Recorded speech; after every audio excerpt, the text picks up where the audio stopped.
Dr. Raghuveer Singh, Dr. Saurabh Gupta, faculty members, all students gathered here this morning, ladies and gentlemen. At the outset, you'll have to forgive me for my hoarse voice.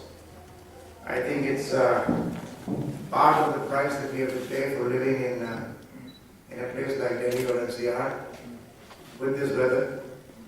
And I can assure you that I don't have a sore throat, but I don't know what's happening. This is something which is going on for a while, so you'll have to pardon me for this. Well, good morning to everybody. Good morning, sir.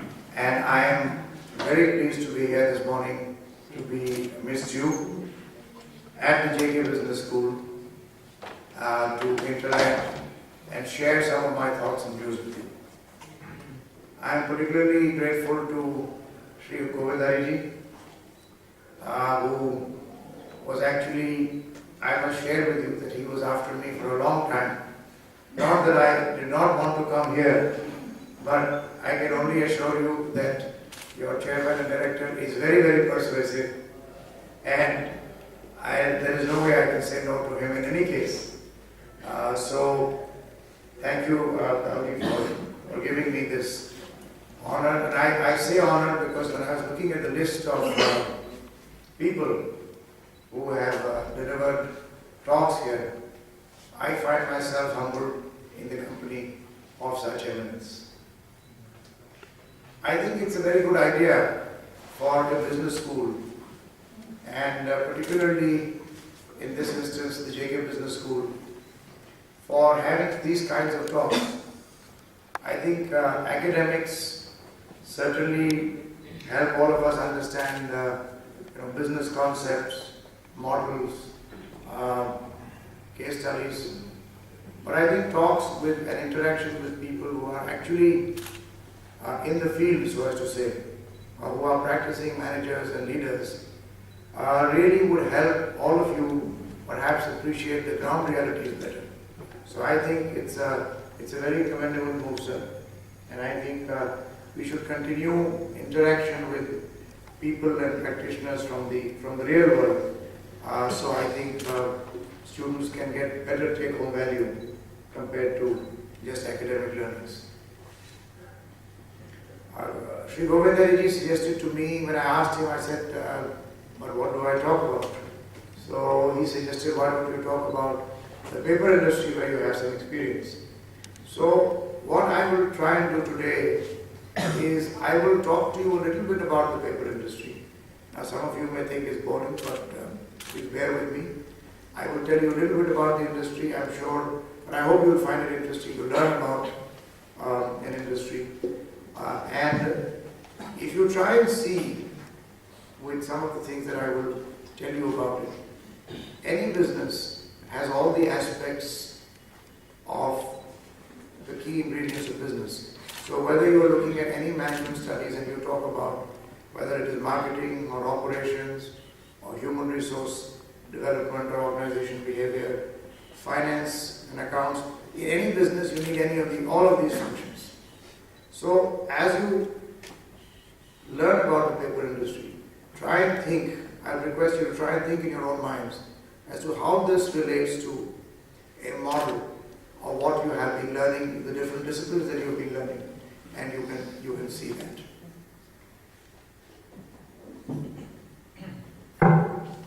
The paper industry is actually a very old industry in India. It started in the 19th century in India with the paper mill in West Bengal, in Sri Lanka. I don't remember the exact year, but I think it was something like 1862, or anyway, it's the 1850s and 1860s that the first paper mill was established in India. So we actually in India have a very long tradition of more than 150 years of the pulp and paper industry existing in this country. Let me talk a little bit about our own company, JK Paper Ltd. Now JK Paper, as all of you would perhaps know, is part of our own group, the JK organization, the education arm of which is represented through institutes like the JK Business School.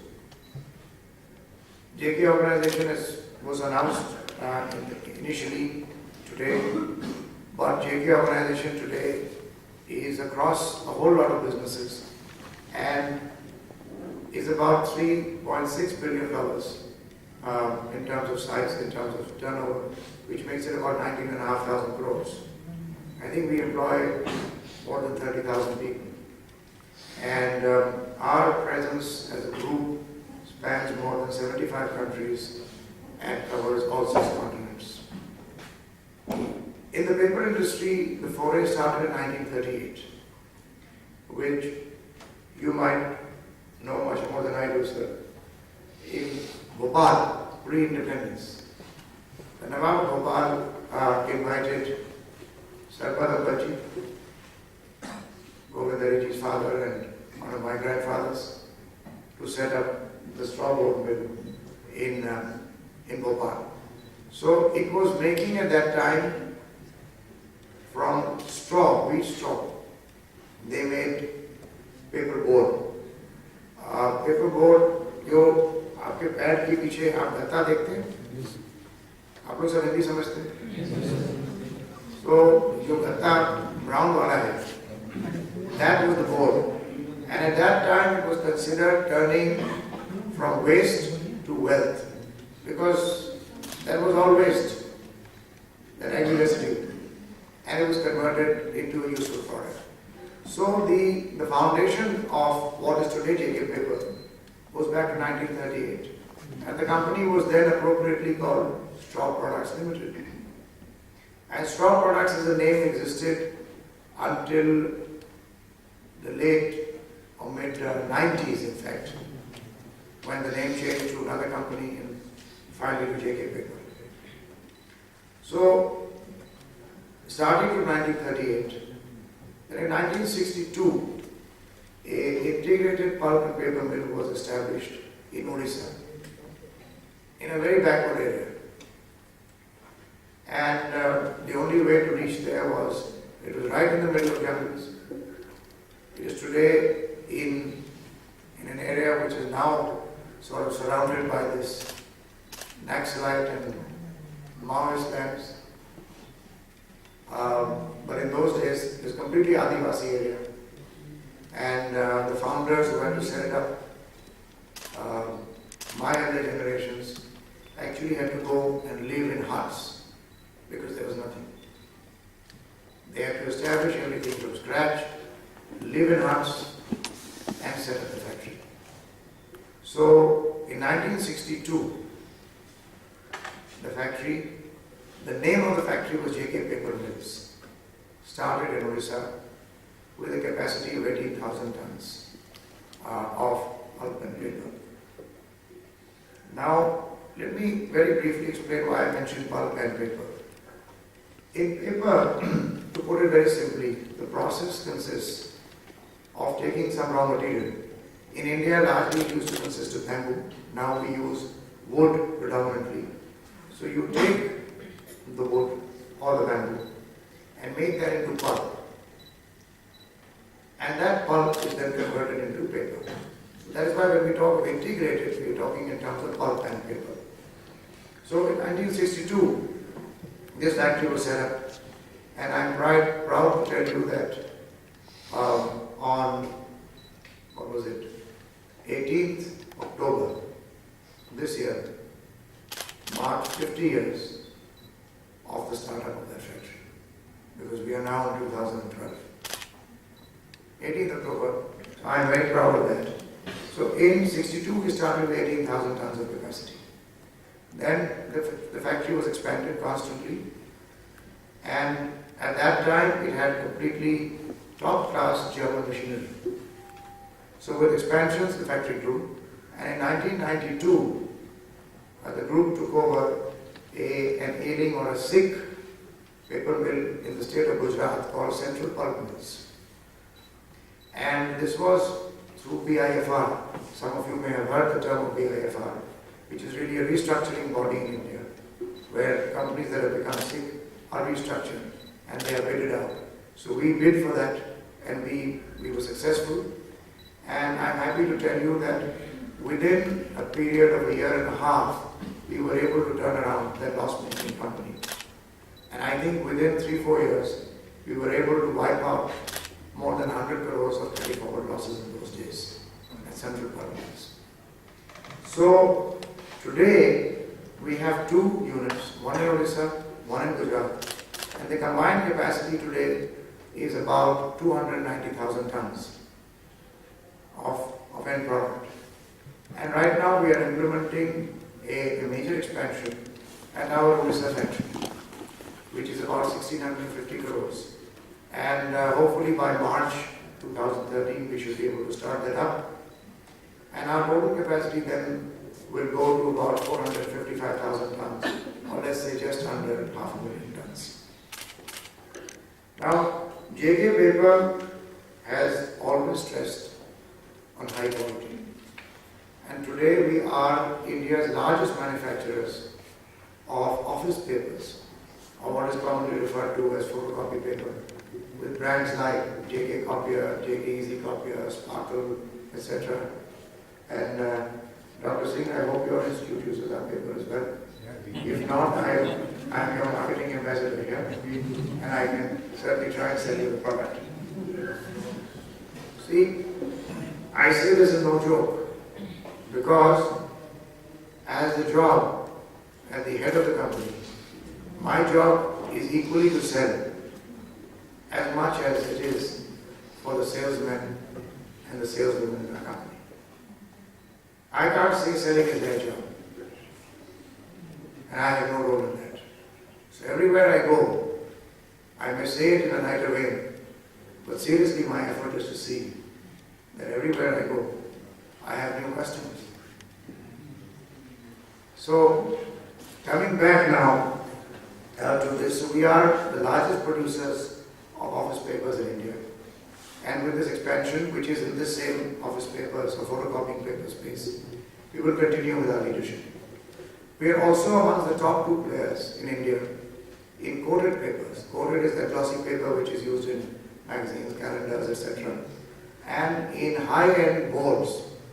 High-end boards are specialized boards. For example, if you buy for the ladies a Fair and Lovely cream box, so the small carton, the dabba on which it says Fair and Lovely, that printed one is made by us. And for the men who sometimes use Pearl soap or some other shaving gels, some of those boxes are made by us. Incidentally, sir, it might be of interest to you that the sandwich that you might sometimes buy in the Indigo airline, that packing board is made by us. So we are amongst the top 2 in board and in the upper end of boards and in copier papers, and we are the largest producers of office papers. Apart from this, so these are the 3 main product lines that JK Paper today has. Apart from this, we have some other specialty products, but they are lower in volume. Some of you may have heard, particularly some of the faculty who've been around longer, may have heard of products called JK Bond. And for very often, if you ask somebody on the street, a lay person, nothing to do with paper, but ask them what JK stood for, a lot of people would answer, as you know, oh, you are from that group that makes JK Bond. So it was a household name that's been around for about 35-40 years. So we make bond papers, we make check paper, MICN check paper. So some of the checkbooks that you see where the banks have are also made by us, some security papers, ledger papers and things. All of these are watermark papers, but these are smaller ones. So anyway, coming back, so there's a little bit about our company. Today the turnover of JK Paper is about 1,500 crore. With, after this expansion, it should go to about 2,400 crore. And currently we are exploring new frontiers. And I will see the context of that when I come back a little bit further.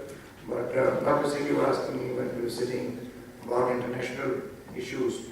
So for example, just now JK Paper is looking at possibilities of establishing mill, or at least a pulp mill, in countries like Burma and Vietnam, because that is where the raw material source is.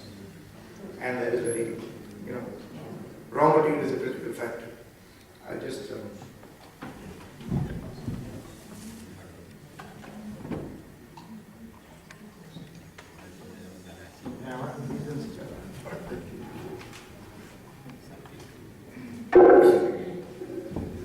Now, let me give you an idea about the paper industry globally.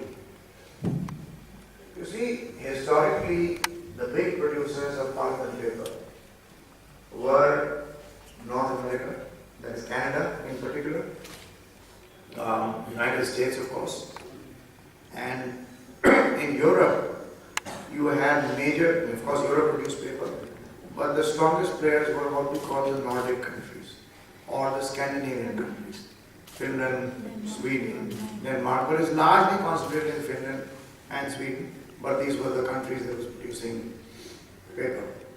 Then of course paper making was everywhere. Let's say India, China is reportedly supposed to have invented paper way back many centuries ago and so on and so forth. Now there is a global shift that is happening. Now why did these countries do this? Because they had very large forest resources. Pine forests, big softwood forests, things that you see on TV which we admire as natural beauty, etc. Now the scenario is changing. Now we have Asian countries, particularly Indonesia, and of course now China and Thailand.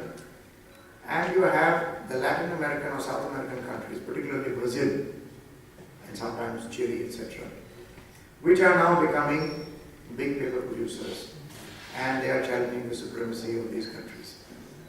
Now what is the reason for this? Actually the reason is very simple. In Europe and in North America, where paper was largely made from these pine and other coniferous trees, because it is so cold, it used to take in the olden days almost 80 years for a tree to attain maturity. That means after 70, 80 years the tree was fit for harvesting. Now with technology and clonal propagation that has been brought down, but is still down to maybe 40 years.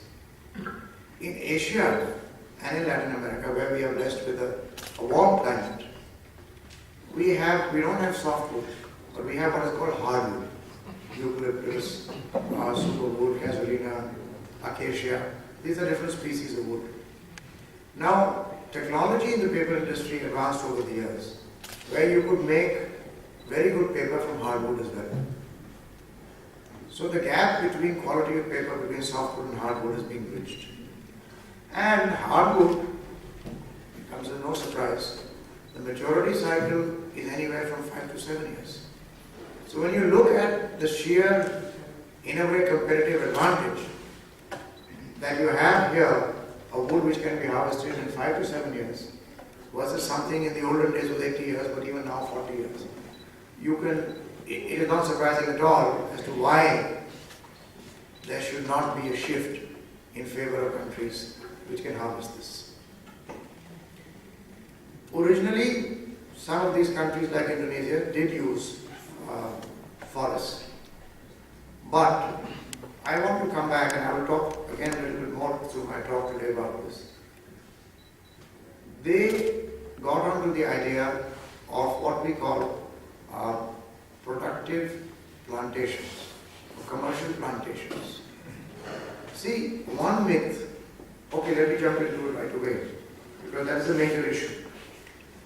The big perception globally, and all of you would have, is that the paper industry destroys forests.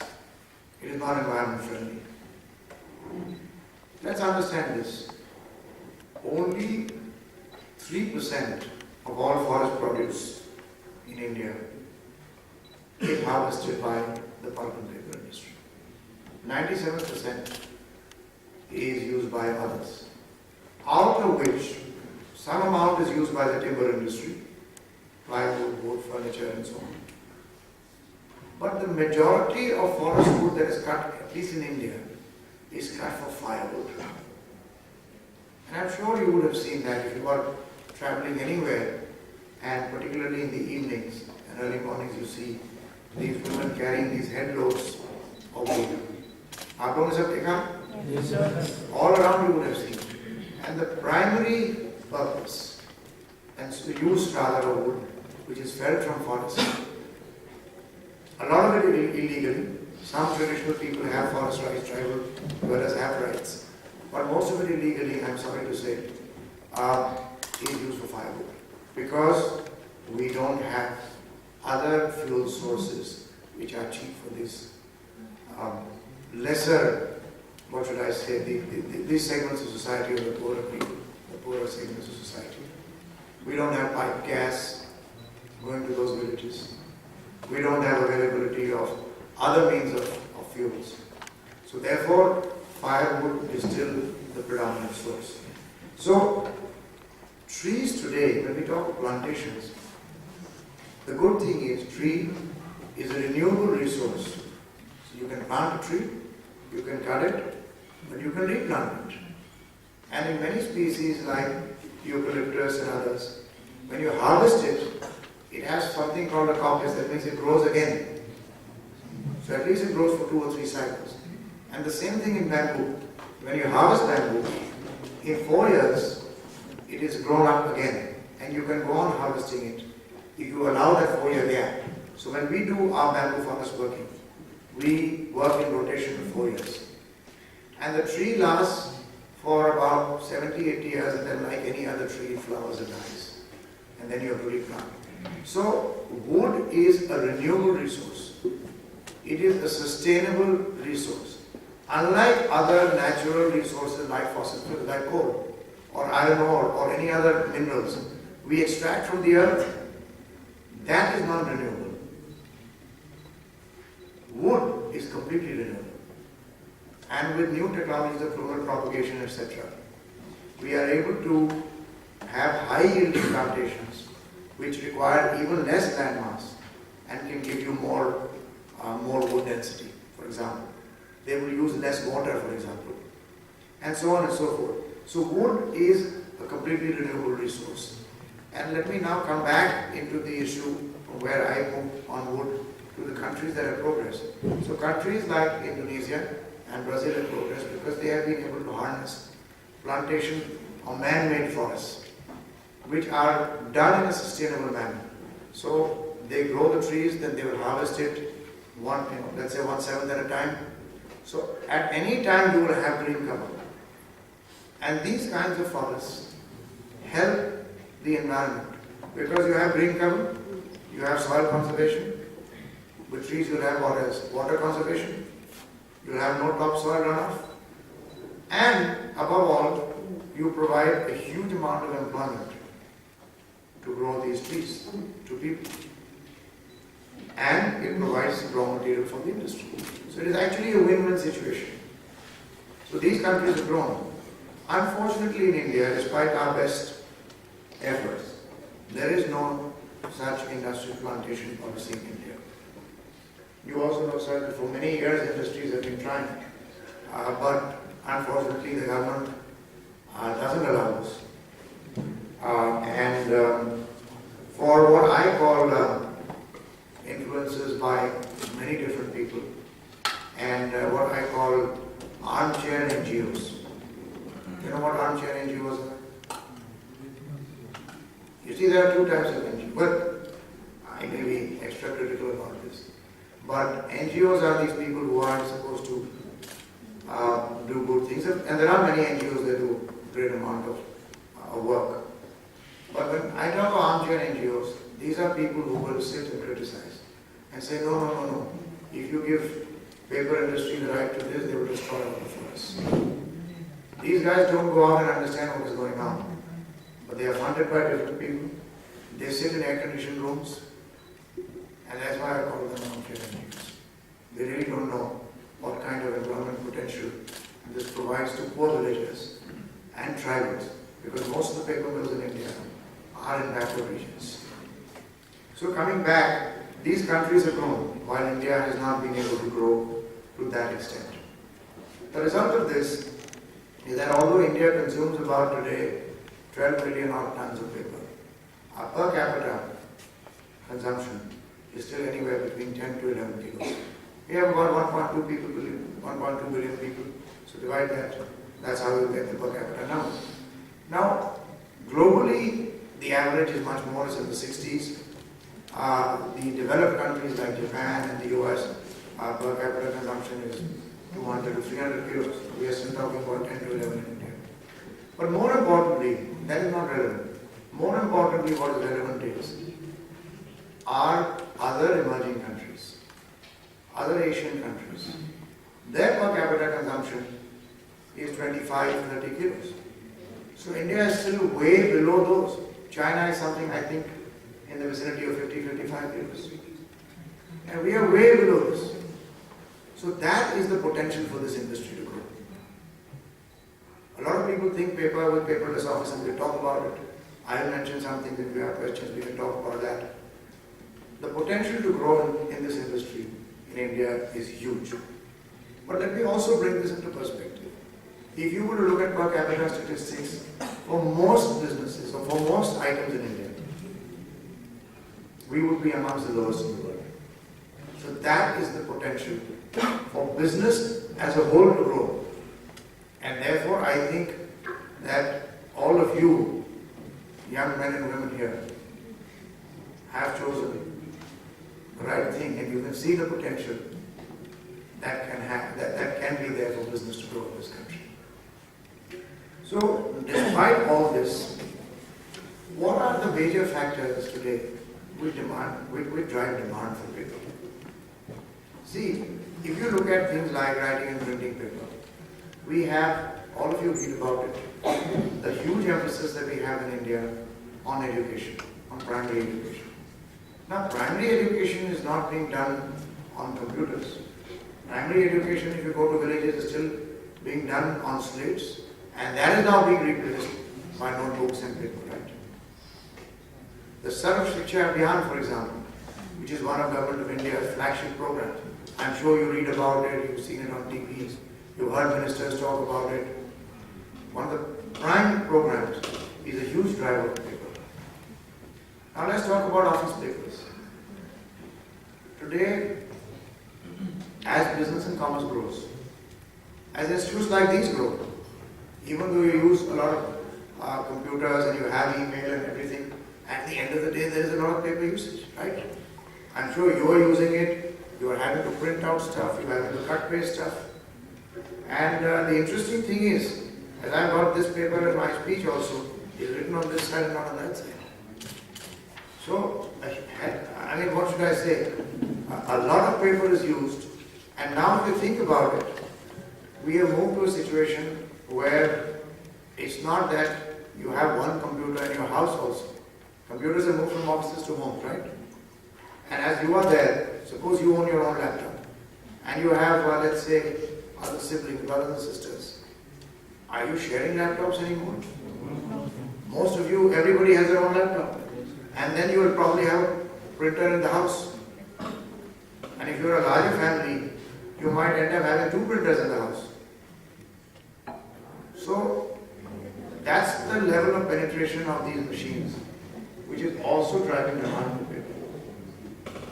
Look at other things, digital printing.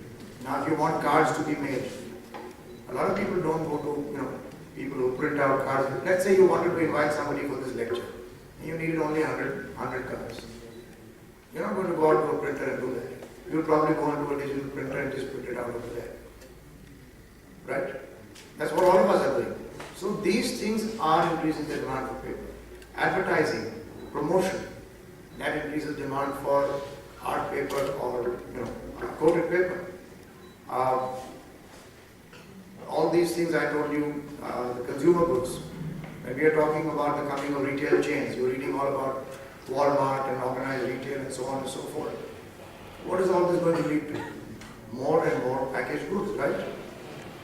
And packaged goods will require cartons, boards. So all of these trends put together whether it's modern retailing, whether it's education, whether it is high quality printing, digital printing, all of these are leading to increased demand for paper, at least in this country. See, the difference is in some countries in the West, if you talk of the United States or parts of Europe, you have reached a level of saturation. But they have reached a level of saturation for everything, it's not just paper. You read articles, you'll see they have reached a level of saturation for cars. Where is the car industry growing? Not in Europe and the United States. It's growing in Asian countries. It's growing in emerging markets. It's growing in the BRIC countries, right? Because it's very fundamentally we think about it. Who consumes goods and services? Human beings, right? We in the developing countries have a growing population. The West, as we call it, whether it's the United States, Europe, or even Japan, they have severe problems because they have aging populations. Japan today has actually a declining population. Scandinavia has a declining population. So if people are reducing, who is going to consume goods and services? And their levels of society and economy have already reached a certain level of advancement. So if everybody has a car, or per capita they have probably 2.5, 3 cars per person, how many more do they want? In India, you have an aspiration from moving from a bicycle to a two-wheeler, to a small car, and then hopefully to a bigger car, right? I'm taking the example of the car industry. The same way, the same is true for almost all products and services in this country. And that is why you see this kind of rapid growth that is happening in countries like India. And the same thing, paper base is so low, demand